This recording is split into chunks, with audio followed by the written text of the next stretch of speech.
Hello అందరికీ, ఈరోజు జొన్న రొట్టెలు చేస్తున్నా. ఈరోజు అని కాదండి, నేను రోజు చేసుకుంటాను.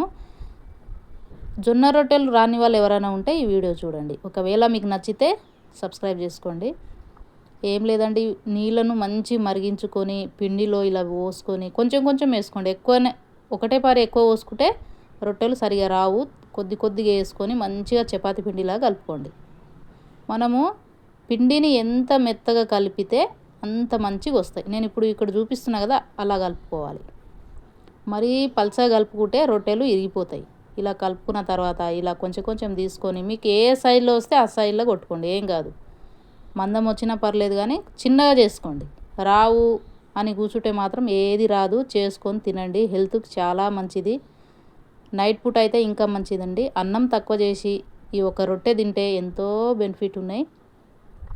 రాని వాళ్ళు ఎవరైనా ఉంటే ఇగో నేను ఎలా కొడుతున్నానో అలా సైడ్కి కొట్టాలి, మధ్యలో కొడితే ఇరిగిపోతుంది. ఇప్పుడు జొన్న రొట్టెలకి పెనము ఎక్కువ వేడిగా ఉండాలి, అయితేనే జొన్న రొట్టెలు మంచి కాలుతాయి. లేకపోతే చిన్నగా మంట పెట్టుకొని రొట్టెలు వేస్తే మాత్రం మంచి కాలదన్నమాట, మధ్యలోనే కాలుతుంది. మనం ఇలా కొట్టుకోవాలండి, చాలా ఈజీ. అందరూ చేసుకోండి. మన హెల్త్ మన చేతుల్లోనే ఉంటుంది. ఓపిక పెట్టుకొని ఆడవాళ్ళు రోజు ఒక జొన్న రొట్టెలు చేసి ఇంట్లో ఉన్న వాళ్ళకి పెడితే నిజంగా చాలా మంచిదండి. ఎవరైనా కొత్తగా నేర్చుకునే వాళ్ళైతే ఇలా నేను ఎలా చేస్తున్నానో అలా చేసి నేర్చుకోండి. వచ్చేవాళ్ళు ఎలా కొట్టినా సరే వస్తుంది, రాని వాళ్ళకు చాలా ఇబ్బంది. వీడియోలో మనం చూస్తే అరే అనుకుంటాం, కానీ చేస్తేనే తెలుస్తుంది కదండి. కొంచెము ఓపిక పెట్టుకొని ఇలా జొన్న రొట్టెలు చేసుకోండి, చాలా మంచిది. రాని వాళ్ళు అంబలు చేసుకొని తాగినా మంచిగా ఉంటుంది.